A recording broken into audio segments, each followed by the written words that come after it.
তোমাদের ভিতর থেকে একজনকে খলিফা বানানো দরকার। খলিফা মানে হলো মুখ্যমন্ত্রী বানানো দরকার। মুখ্যমন্ত্রী আমার সাথে যোগাযোগ রাখবে, আমি এখানে আর থাকতে পারবো না।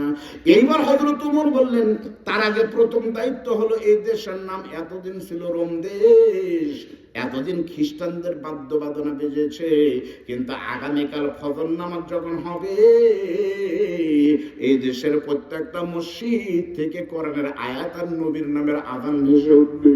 এই দেশের পার্লামেন্টে কোরআন থেকে আইন পাস হবে। সর্বপ্রথম আমাদের দায়িত্ব হলো, এই দেশ আগে ছিল রোম দেশ, এটা খ্রিস্টানদের নাম। নবী বলেছেন, মান তাশাব্বাহা বিকওমিন ফাহুয়া মিনহুম, যার সাথে যার মিল তার সাথে তার কিয়ামত হবে। এজন্য খ্রিস্টানদের রেখে যাওয়া যা কিছু আছে, ওমর বললেন সবকিছু ধুয়ে মুছে শেষ করে দাও, দেশটার নামও পরিবর্তন করে দাও।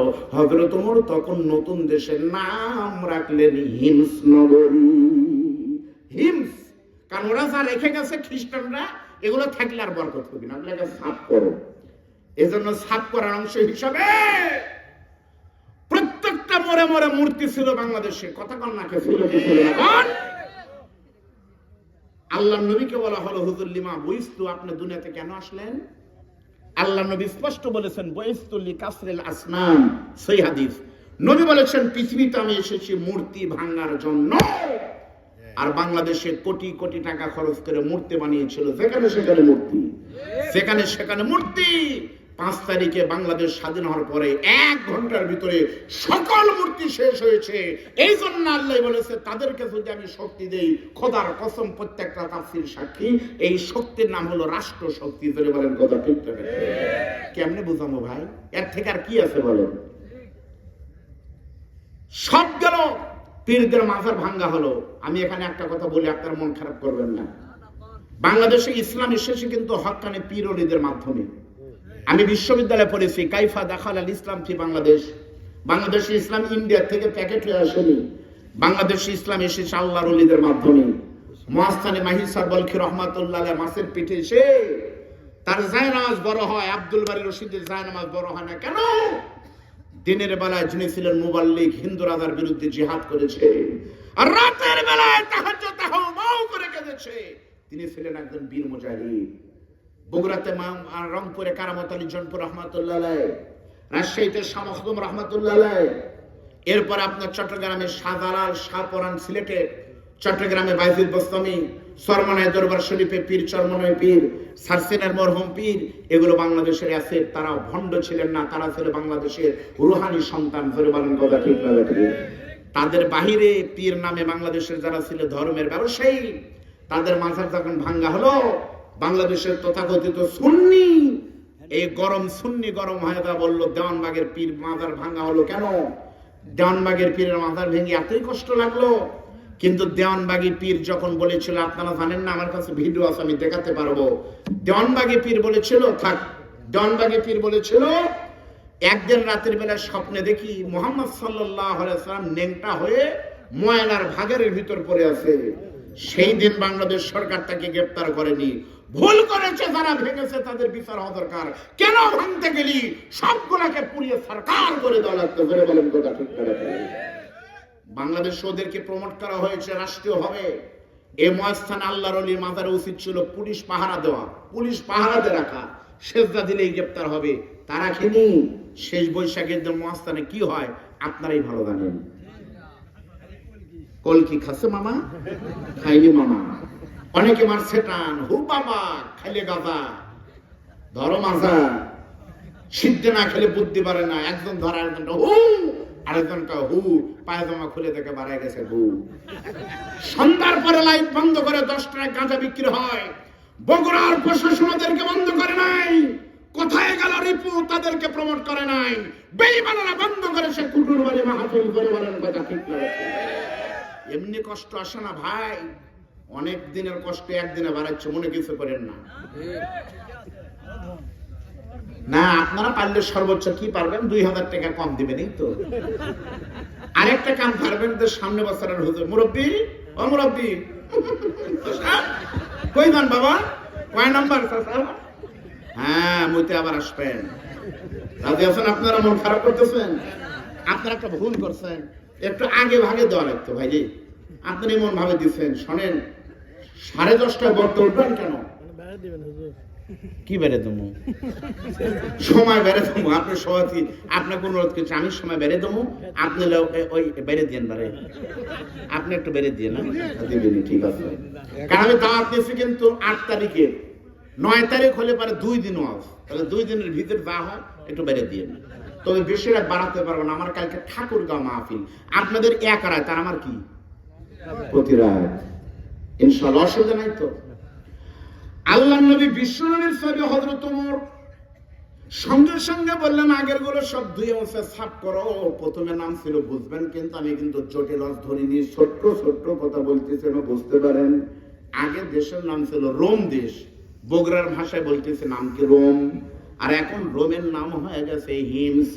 আগে ছিল পূর্ব পাকিস্তান, আর 71-এ রক্তের বিনিময় হয়েছে বাংলাদেশ।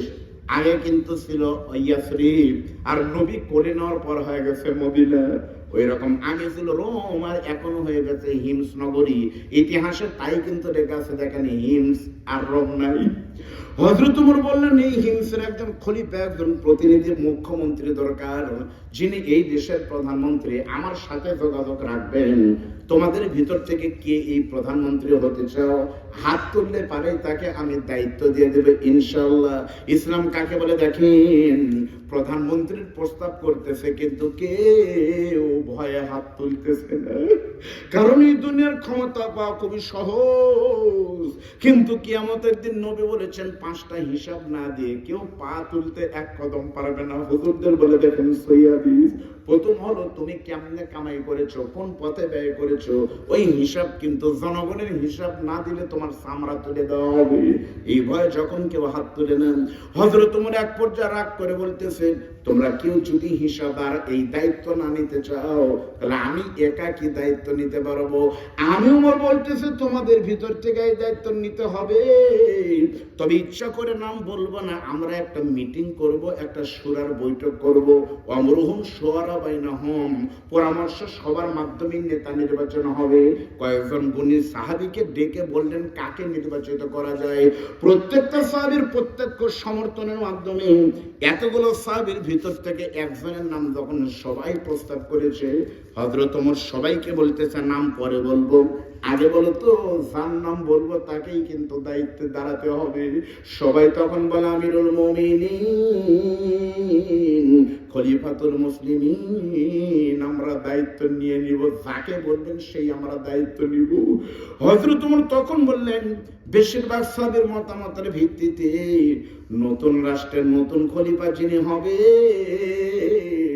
আগে কাফের ছিল পরে মুসলমান হয়েছে সাহাবী, তোমাদের ভিতর থেকে আছে নতুন প্রধানমন্ত্রী খলিফা হলো, নাম বললেই দাঁড়িয়ে যাবেন। ওই সাহাবীর নাম হলো হযরতে সাঈদ ইবনে আমির আল জুমাহি। আসহাবে রাসূলের জীবন কথায় বলেন এই কথাই লেখা আছে, কই সাঈদ ইবনে আমির আল জুমাহি। সবাই তখন মাথা তুলে বলে কি বলে, কোনোদিনও দেখিনি, চিনিনি, এই লোক ইনি। নবী বলেছে যদি রাখালও তোমাদের খলিফা হয় তাকেই তোমরা আমির মেনে নাও, ফেরে বলেন সুবহানাল্লাহ। তখন কেউ চিনত না, এক ঘোষণার মাধ্যমে এখন না আছে না মানুষ হলো সারা পৃথিবীর হিরো, ওই দেশের প্রধানমন্ত্রী। আল্লাহু আকবার বলেন। আল্লাহ যদি চায় সেনাতে লাগে 1 ঘন্টা, ঠিক না ঠিক বলেন? এই যে বাংলাদেশের যে পুস্কি ছল আমাদের ভাই আসিফ মাহমুদ আর নাহিদ ইসলাম, এই 6 মাস আগে একটা নাম শুনছিলেন? আচ্ছা বলেন তো এদের নাম কি? মানুষ যদি বিশ্বাসও করতো তাহলে এদের ডিবি হারুন, হাউন আঙ্কেল, হাউন আঙ্কেল আপনার ভাত ছেলে তো যদি বুঝতো যে ই হবে আমার বাপের বাপ 2 দিন পর, বুঝে কিন্তু নি। এই নাহিদ ইসলামকে কেউ জানতো না, কে চিনতো, কিন্তু এখন চিনে না কে।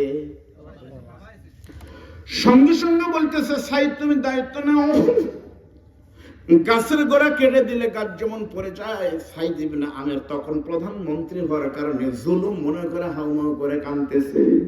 আপনারা বলতে পারেন হুজুর এগুলো অস্থন্ত হুজুর, প্রধানমন্ত্রীর পদ পেলে কি কেউ কাঁদে নাকি? কিন্তু কাঁদে তার প্রমাণ অনেকের কাছে কিন্তু আছে। এই বাংলাদেশে একটা উপজেলার নেতা হতে গেলে মারামারি হয়, আবার এই বাংলাদেশে একটা জেলার আমির নির্বাচিত হওয়ার সঙ্গে সঙ্গে নাম ঘোষণা শোনা হাউমাউ করে কাঁদে। সেই দলও কিন্তু বাংলাদেশে এখনো আছে, হয়তো আমি বলবো না, বললে বলবেন হুজুর তাহলে, এজন্য আপনারা বুঝাইলেন আছে কিনা দেখে এলেন। সঙ্গে সঙ্গে হযরত ওমর বলতেছে, তোমাদের ভিতর থেকে তুমি দায়িত্ব পালন করবে।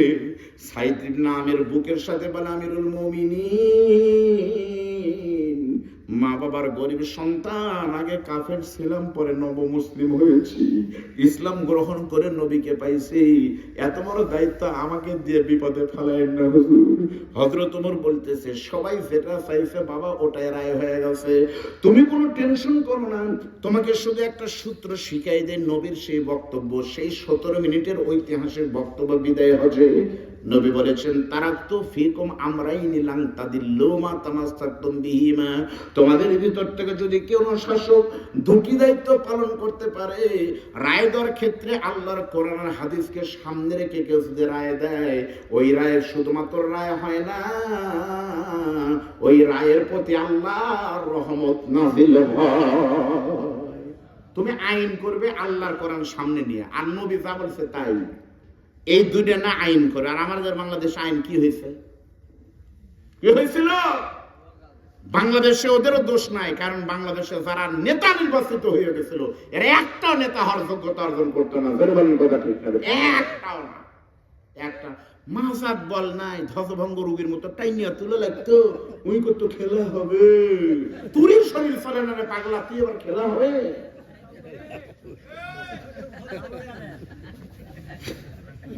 কেবা হাসেন, হাসেন, খুব খেয়াল করে শোনেন। আমিরুল মুমিনিন যখন সাইদ ইবনে আমেরকে দায়িত্ব দিয়ে চলে গেছে, ইতিহাস প্রমাণ করে 6 মাস চলে গেছে, কোনো খবর নেয়নি, 8 মাস চলে গেছে, তখন হযরত আমিরুল মুমিনিন হযরত ওমরের একটা নিয়ম ছিল, প্রত্যেকটা দেশ থেকে 100 জন করে গরিবের তালিকা তৈরি করে রমজান মাসে হযরত ওমর তাদেরকে সহযোগিতা করতেন। সুবহানাল্লাহ বলেন। প্রত্যেকটা দেশ থেকে 100 জন করে গরিবকে রমজান মাসে হযরত ওমর সহযোগিতা করতেন। এই বছর হযরত ওমর বললেন, 1 সপ্তাহের ভিতরে তোমরা এই তালিকা জমা দাও, আমি একটু আগামী শুক্রবারে দেখব তোমাদের ভিতর থেকে গরিব কে কে। টাকা নিয়ে একটু আমার দিকে খেয়াল করেন, মনোযোগ না থাকলে কিন্তু ওয়াজটা ভিন্ন হয়ে যাবে। হযরত ওমরের কাছে যখন প্রত্যেকটা দেশ থেকে 100 জন করে গরিব জমা হয়েছে, 96টা রাষ্ট্র মনে করেন বা 50টা রাষ্ট্র যদি হয়, 100 করে হলে প্রত্যেকটা দেশ থেকে 100 হয়, 50টা হলে কিন্তু 5000-এর নাম জমা হয়েছে। হযরত ওমর তাহাজ্জুদ নামাজ পড়ে, ওয়ামিনাল লাইলি ফাতাহাজ্জাদ বিহি নাফিলাতাল্লাহ, তাহাজ্জুদের সময় দেখতেছে, দেখি তো কোন দেশের গরিব কারা, একটু নামগুলো তেলাওয়াত করে দেখি তো চিনি কিনা। হযরত ওমর প্রথম চিন্তা করলেন, আমি নামগুলো দেখবো, তার আগে একটু দেখা দরকার নতুন দেশের গরিব কারা, যে দেশ 1 বছর আগে স্বাধীনতা লাভ করেছে, যে দেশের নাম আগে ছিল কিন্তু রোম দেশ, আর এখন হয়ে গেছে কিন্তু হিমস নগরী, মনে নাই? আগে ছিল রোমের প্রেসিডেন্ট কায়সার, আর এখন হলো নবীর সাহাবী মুসলমান। ও বন্ধু মুসলমান শোনেন, এই কোরআনের সমাজ কেমন হবে? হযরত ওমর তখন এই তালিকা বের করে দেখতেছে, দেখি তো ওই নতুন দেশের গরিবের তালিকা যখন খুঁজে দেখতেছে, 2 থেকে 100 পর্যন্ত, নিচের 99 জনকে কিন্তু হযরত ওমর চিনে না, কোনদিন কিন্তু দেখেনি। কিন্তু গরিবের তালিকার ভিতরে নতুন দেশের প্রথম গরিব হিসাবে যাকে দেখা যায়, ওই গরিব কিন্তু আর কেউ নয়, 1 নম্বর গরিব হিসাবে যার নাম লেখা আছে, তিনি হলো ওই দেশের প্রধানমন্ত্রী, নাম হলো সাইদ ইবনে আমির। সুবহানাল্লাহ বলেন। হযরত ওমর বলতেছে, এই নাম কার? লেখা আছে 1 নম্বর গরিব সাইদ ইবনে আমির, ডেজিগনেশন লেখা আছে ওই দেশের মুখ্যমন্ত্রী খলিফা। হযরত ওমর বলতেছে, প্রধানমন্ত্রী 1 নম্বর গরিব। আপনারা বলেন তো এটা কি কল্পনা করা যায় ভাই? সত্যি বলতেছি ভাই, আপনারা রাতের বেলা ধান লাগাই বীজ বুনছেন, রাতের বেলায়। আমরা বাংলাদেশে দিনের বেলায় বীজ বুনতে পারিনি, ব্যর্থ। দিনের বেলায় বীজ লাগাবেন, মা বোনেরা 2টা বাটি পাশে রেখেছে, রানবে সেমাই, রাতের বেলা অন্ধকারের ভিতরে 2 বাটি একটা লবণ আর একটা চিনি, ভাগ্যক্রমে যতবার রান্না করেছে ভুল করে অন্ধকারের ভিতরে লবণেতে হাত পড়েছে চিনি বাদ দিয়ে। বাংলাদেশ স্বাধীনতার পর থেকে যতবার আমরা শান্তির চিন্তা করেছি, রাতের চিন্তা নিয়ে আমাদের চিনির পরিবর্তে লবণই পড়েছে। বুঝে শুনে একবার কোরআনকে প্রতিষ্ঠিত করেন, শান্তি কাকে বলে বুঝতে পারবেন। জোরে বলেন কথা ঠিক কথা। এর থেকে সত্য কথা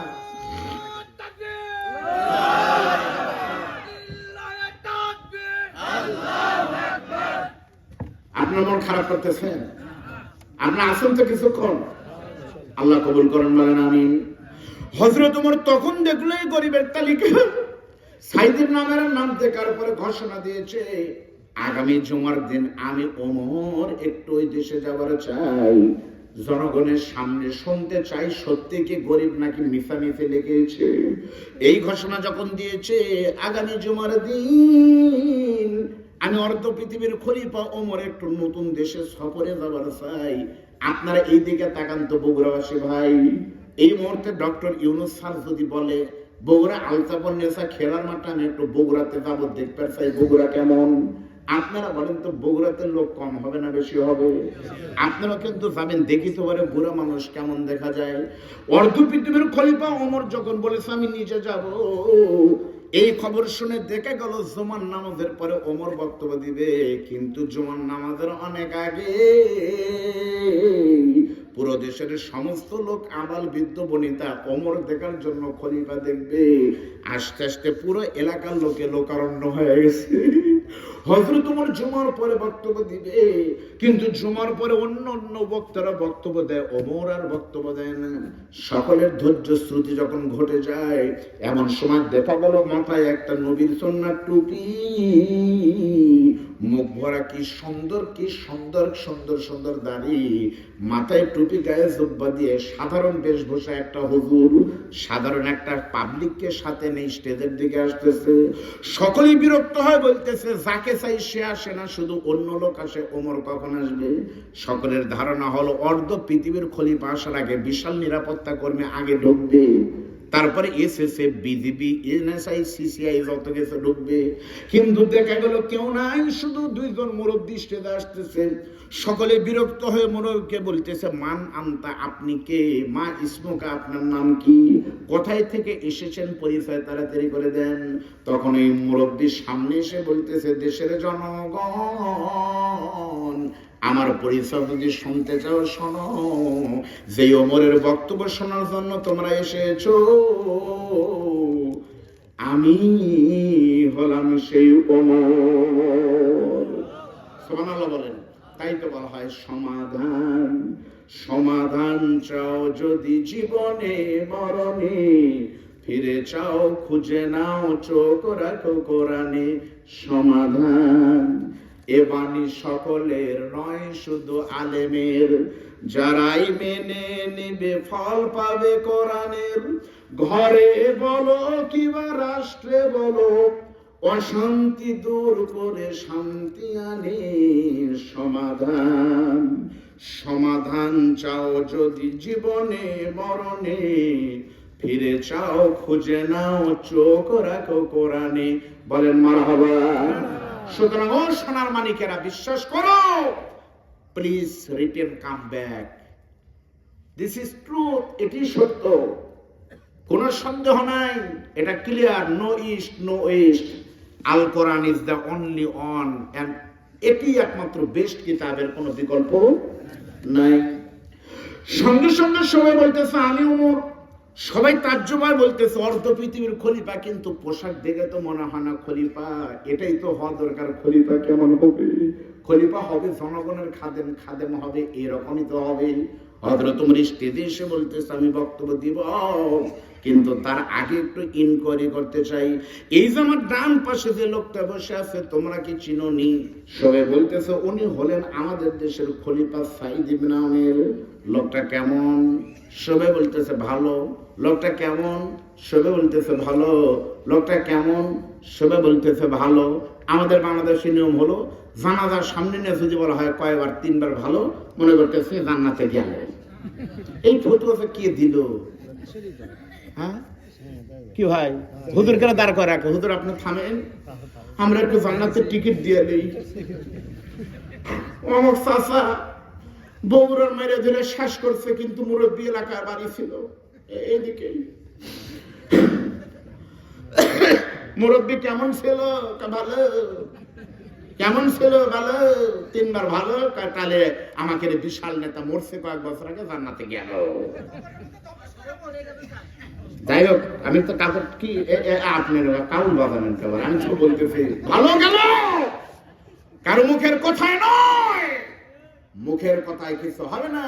ভালো, এই ভালোর সমর্থন হতে হবে ইসলামের পক্ষ থেকে। চলে বলেন কথা ঠিক না? দেখেন, আমি সময় পেলে আজকে বলবো, আল্লাহ নবী হাদিসে বলেছেন, মৃত্যুর সময় যদি কয়েকটা চিহ্ন কারো বোঝা যায়, চিহ্ন বুঝবেন ওই লোকটা জান্নাতি। আর কয়েকটা চিহ্ন বোঝা গেল মরার আগেই এই গ্রামের কে জান্নাতি কে জাহান্নামী, এই কয়েকটা জিনিস দেখে আপনারা বলবেন এই গেল, আমি আইব। আমি সেটা বলবো, 2-4 মিনিট লাগবে। সেটা কি শুনবেন? আপনাদের লক্ষণ খারাপ, সবই শুনবেন। আলহামদুলিল্লাহ। হ্যাঁ, ও আলহামদুলিল্লাহ ভাই, একবারে ঠিক আছে। আমিও আসছিলাম, অল্প কয়েক মিনিট সেইভাবে সময় ঠিক করা আছে। সময় তো আছে আরো 5 মিনিট। জঙ্গল হযরত ওমর বলছে এই যে লোকটা কেমন? সবাই তখন বলতেছে ভালো। হযরত ওমর বলতেছে ভালো মুখে বললে হবে না, আমি আসতে পারিনি, দায়িত্ব দিয়েছি, কিন্তু আমানতের খেয়ানত করছে কিনা আপনারা প্রমাণ দিবেন। বলেন তো, গত 1 বছরের ভিতরে যদি কারোর সঙ্গে কোনো দুর্ব্যবহার করে থাকে অযথা, এজন্য আপনি বলেন তো কারোর সাথে কি বেয়াদবি করেছেন? নবী বলেছে, মান লাম ইয়ারহাম সাগিরানা ওয়ালাম ইয়াকির কাবিরানা ফালাইসা মিন্না। বড়দেরকে সম্মান করলো না, ছোটদের স্নেহ করেনি, সে কিন্তু আমার উম্মত না। এই খলিফার রুমে ঢুকেছেন, কাউকে যদি খারাপ ব্যবহার করে বের করে দেয়, আপনি বলেন তো সেই বিচার আজকে আমি করব ইনশাআল্লাহ। যদি তার বিরুদ্ধে চুরির কোনো অভিযোগ আনতে পারেন, আল্লাহর কোরআন অনুযায়ী আস-সারিকু আস-সারিকাতু ফাআক্তু আইদাহুমা, আমি ওমর তার হাত কেটে নগদে তারপর হাত কেটে বিচার করব। যদি তার বিরুদ্ধে মদ পানের কোনো অভিযোগ আসে, আমি ওমরতে সেই ওমর আমার কলিজার টুকরার সন্তান গাও আবু শামা ছেলেকেও কিন্তু ছাড়িনি, একেও আমি ছাড়বো না।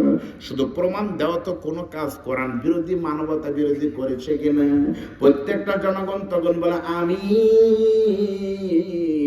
এমন একটা লোককে আপনি খলিফা বানায় দিয়েছেন, ওই আল্লাহর কসম করে বলতেছি, গত 1 বছরের ভিতরে আমাদের দেশের খলিফা সাইদ ইবনে আমির এখন পর্যন্ত তাকে কেউ আগে সালাম দিতে পারে নাই। যে লোকে আগে সালাম দেওয়া না, সেই লোক চুরি করতে পারে? জান্নাতি লোক। হযরত ওমর তখন বলতেছে আলহামদুলিল্লাহ। এমন সময় মাঝখান থেকে একটা যুবক লাফ দিয়ে উঠেছে। ওই যুবকটা বলতেছে, ওগো খলিফা, সবাই বলতেছে লোকটা ভালো, কিন্তু গোপন খবর কেউ জানে না, আমি জানি। আমার ওই খলিফার বিরুদ্ধে আমার কাছে এমন এমন মারাত্মক মারাত্মক 4টা অভিযোগ আছে, এই অভিযোগের খবর কিন্তু কেউ জানে না। হযরত ওমর তখন আশ্চর্য হয়ে বলতেছে, বলো কি? কয় হ্যাঁ আছে।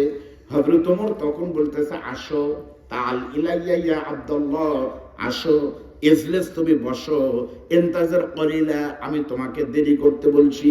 পরিবেশ তৈরি করে বলল, বলো তো 4টা অভিযোগ কি কি তার বিরুদ্ধে? ওই যুবক তখন বলতেছে, আমিরুল মুমিনিন, আপনাকে পাইছে আজকে, তাই নগদে হক কথা বলবো। আমার খলিফা কিসের ভালো মানুষ? এই হুজুরের বিরুদ্ধে আপনার আদালতে প্রথম বিচার হলো। আমাদের খলিফা সাইদ ইবনে আমির গত 1 বছর অফিস করেছে, কিন্তু খেয়াল করে দেখেছি প্রত্যেক দিন ওনার অফিসে আসতে কয়েক মিনিট করে দেরি হয়। প্রতিদিন উনি দেরি করেছে। সে হযরত ওমর তখন বলতেছে, সাইদ রে, তোমার বিরুদ্ধে আনিত অভিযোগ কি সত্য না মিথ্যা ভালো করে বুঝবেন। সঙ্গে সঙ্গে সাইদ ইবনে আমির বলে, আমিরুল মুমিনিন, সাদ্দাকতা, আমার ভাই সত্যি বলেছে, আমার অফিসে আসতে প্রতিদিন দেরি হয়েছে। হযরত ওমর তো রাগী মানুষ, খেপে গেলেন, বিশাল বড় হক পরিবাদ নষ্ট করেছো, কিসের তুমি ভালো মানুষ? সাইদ ইবনে আমির তখন বলে, আমিরুল মুমিনিন, আমার বিরুদ্ধে প্রথম অভিযোগ হলো আমি আসি প্রতিদিন দেরি করে, তবে এমনি এমনি কিন্তু দেরি করিনি। প্রতিদিন আমার আসতে কেন দেরি হয়, এর পিছনে মারাত্মক একটা কারণ আছে। 2 নম্বর অভিযোগ হলো, আমাদের খলিফা সাইদ ইবনে আমের এই দেশের সব থেকে বড় মসজিদ বাইতুল মোকাররমের মতো জাতীয় মসজিদে খুতবা দেয় জুমার। প্রত্যেক মাসে উনি রেগুলার নামাজ পড়ায়, কিন্তু প্রতি মাসের শেষের জুমার দিন, মাসের শেষ জুমার দিন আমাদের খলিফা সাইদ ইবনে আমের মসজিদে আসে না, জমা পড়ায় না। জনগণ তখন বলতেছে, হ্যাঁ সত্যি তো প্রতি মাসে এক জমা কোথায় যায়? সঙ্গে সঙ্গে বলতেছে আমিরুল মুমিনিন, আমার বিরুদ্ধে আনিত অভিযোগ সত্যি সত্য, মাসে একটা জমায় আমি থাকি না, তবে প্রতি মাসে এক জমায় আমি কেন থাকি না, জমা পড়াই না, কেন খতিব হই না, এটা এমনি এমনি কিন্তু নয়, এর পিছনে মারাত্মক একটা কারণ আছে। 3 নম্বর অভিযোগ হলো, রাতের বেলায় এশার নামাজ পড়ে যখন দরজা আটকায় দেয়, নিশিরজনীতে কোনো মানুষের যদি বিপদ হয়, যেই মানুষ দিনের বেলায় মানুষকে কাঁধে করে হাসপাতাল নিয়ে যায়, আর রাতের বেলা যত বড় বিপদ হোক না কেন, তার দরজায় গিয়ে ডাকাডাকি করলেও দরজা খোলে না, ভিতরে কি করে আমাদের সন্দেহ হয়। হযরত ওমর বলতেছে, ঘটনা কি সত্য? বলতেছে, হ্যাঁ রাতের বেলা আমি খুলি না। কেন খোলো না? সাইদ ইবনে আমের বলে, হুজুর রাতের বেলা আমি কেন দরজা খুলতে পারি না, আল্লাহ সাক্ষী, তার পিছনেও একটা কারণ আছে। 4th নম্বর অভিযোগ হলো, আমাদের খলিফা যখন অফিসে যায়, কাজ করতে করতে ওনার কি কথা যেন মনে হওয়ার সঙ্গে সঙ্গে মিরিকি বেরামের রোগীর মতো চোখ পোলটা বড় বড় করতে করতে, ধরপড় করতে করতে মাটিতে লুটে পড়ে যায়। কেন উনি এরকম হয়ে যায়? সাইদেব নামের বলে, হুজুর আমি মিরিকি বেরামের রোগী না, আমি অসুস্থ না, সুস্থ মানুষ। আমার মনে মনে একটা দৃশ্য আমি দেখতে পাই, ওই দৃশ্য যখন ভেসে ওঠে, আমি সাইদের নামে তখন ফিট লেগে পড়ে যাই। এই 4টা অভিযোগ আপনাদের শুনতে হবে, আমি আপনাদের বলে দিয়ে যাবো ইনশাল্লাহ। শুনবেন না ভাই? আপনাদের ইচ্ছা যদি থাকে আমি বলবো, বেশিক্ষণ না, সর্বোচ্চ 5-7 মিনিট লাগবে। কিন্তু আমি খেয়াল করে দেখেছি, আমি আজকে এখানে যখন আসি, 3 নম্বর বক্তা, 3য় বক্তার ওয়াজ আমি শুনেছি, আমার ভাই ওয়াজউদ্দিন সাকির বক্তব্য শুনেছি। আগে কি হয়েছে জানি না, একটু ঘুমাইছে মাঝখানে, বলেন তো। এই যে 2 জন বক্তা আমার আগে, আজকে কি শুধুমাত্র এক পুরুষ আর শুনতেছে না, মহিলা আছে? এটাতে মহিলারা দেখতেছে? তাহলে বলেন তো, মাগরিব পর থেকে যে কটা বক্তা ওয়াজ করছে, মহিলাদের ওয়াজ কি হচ্ছে? হ্যাঁ, তাহলে এই যে দেখেন, মহিলা রাজ করতেছে, ভাই মনে করতে মহিলা রাজ হবি, তাহলে পুরুষ থেকে লাভ কি? এর নাম হলো বেটা ফান। 12টা পর্যন্ত বউ শুনলো স্বামীর রস, আর স্বামী 1 মিনিটে বউয়ের রস শুনবি না, ওর রস শুনে আমার কি লাভ হবে? যার বউ খারাপ তাই বিপদ পড়ছে, যত করে ভালো হোক। আমার বাবা আদম গন্ধমল খাইতো না, খাসে কিন্তু মা হওয়ার কারণে। ইউনূস আলাইহিস সালাম, আল্লাহ পয়গম্বর নূহ আলাইহিস সালাম, আল্লাহর পয়গম্বর, বিপদে পড়েছিল কিন্তু সন্তানের কারণে। লূত আলাইহিস সালামের বিবি খারাপ ছিল, এজন্য আপনার বউ খারাপ, আপনি জিবরাইল হল, আপনি কিন্তু ধরা খায় বসে আছেন। এজন্য বউ ভালো, স্বামী ভালো। এজন্য 3য় বক্তা ওয়াজ করেনি, 2য় বক্তা করবি, 2য় করেনি, প্রধান বক্তা করবি। মা বোনেরা চিন্তা করতেছে, অবশ্য হুজুর আমাদের জন্য কিছু বলবে, কিন্তু আমি যদি মা বোনদের ডেকে চলে যাই, মা বোনেরা বলবে এই বছর আমাদের ওয়াজ একবার হলোই না, এবছর আমরা একবারে ফাঁকা পড়ে গেলাম। সেজন্য আমার পরে যেহেতু কেউ নাই, মা মাঝখানে 5 মিনিট আপনাদের বিরতি দিয়ে, যাদের বউ আসেনি তারা ওয়াজ শোনে, এইভাবে বাড়িতে গিয়ে সুর দিয়ে বউয়ের কাছে ওয়াজ করবেন। ভালো করে শোনেন, আল্লাহর নবী বলেছেন, কোন মহিলা যদি 4টা আমল করতে পারে, আমার ওয়াজউদ্দিন সাকি ভাই কিন্তু ছোট্ট একটি ইঙ্গিত দিয়েছে, 1 মিনিট আমি শুনেছি। 4টি দায়িত্বের 1ম নম্বর হলো, কোন মেয়ে যদি ঠিক মতো ফরজ নামাজ সুস্থ থাকলে পড়তে পারে, 2 নম্বর রমজান শরীফের রোজা ঠিক মতো করে, 3 নম্বর সতীত্বের হেফাজত, পর্দা মানতে পারে, আর 4র্থ নম্বর স্বামী নামক মানুষের খেদমত করতে পারে। কিয়ামতের দিন নবী বলেছেন, ওই মেয়ে শুধু জান্নাতে যাবে না, হটিলাপুরের ওই মেয়েকে আল্লাহ তাআলা যোগ্যতা অর্জন করলেন, নবীর কলিজার টুকরা ফাতেমার সঙ্গে জান্নাত দিবে।